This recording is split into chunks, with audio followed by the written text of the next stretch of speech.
اتماع 3 سال بوری دا 28 کس سنور قضا آمیدی بوین قربانی بردمان فروکین جنگین ترکی. دمکش دا که سپای ترکیه دیرش بهاین مروواتی بچاوه که تماشه هزین چکدار و خلک سویل کد و دستالات هرم جبیدنگی هل بجارتی و ملکچی ترکان بویه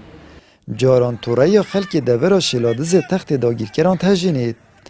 و هزا ملتی و لوازیا دستالات سلمینید. ایکیش داخوازی تحولاتی مای دور شلازی اوه که پکیکه و ترک شری خوب بنا یعنی جه من راکش ویری ببن چمکه هر کید بینا قربانی خلکی مای دور شلازی بیتا قربانی وقتی جوره که هنده بینا کشتن ما صبر و تحمل کیشو ولی وقتی بونه 2 جار و 3 جار و اول چند نفر تقریبا نزدیک 20 نفر دور منطقه شلازی ها شهید کردن یعنی اول جهه که ام ده گانزنده خوش حکمت خو کن چون گانزنده منو گده حکمت ترکی اونا گده پگی ام ده گانزندهش حکمت خو کن حکمت ما لازم چرا سر که ببینید بو اوریشه والله خود دستش بشنیه والله مجبور یا خالد یادت والله یاد سید فنا اش بند خالد یکفت و حال دا دوی کمپ دا یعنی که کمپ که ولکی دور اش بند خالد نشب شتاب خوش دا و نه داخلی شولکه یعنی تفت حاله که وصدا یعنی شنو خما دا بمن شنو قهر دا بمن اش بند او مجبور یعنی همه گو علامت دا کشنه اش نتیا یتنا کشتن اول چند شهید لویریدان کس لینا پرسید کس هاش حالانی نه جبند خلک دور جی مجبوری یدرابون سرخو کو واد خواجه بو بجه بینن مثلا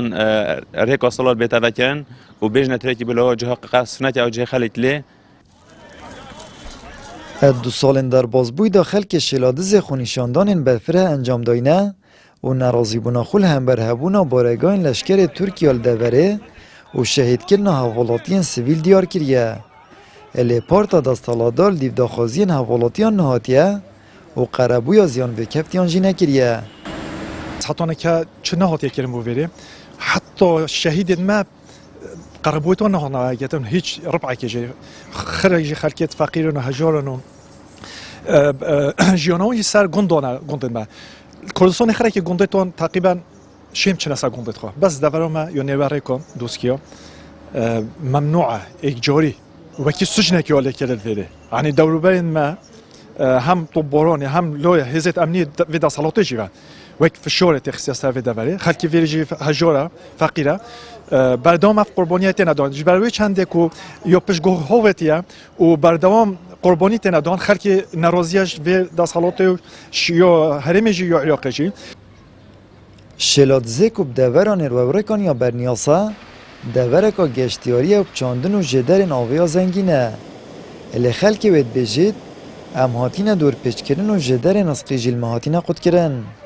او تانها دستالاتا هرم نشیای سنوره که بوهرش و بردمان سپای ترکیه دانید. و قربوی زیان و کفتیان جنهاتیه کرن.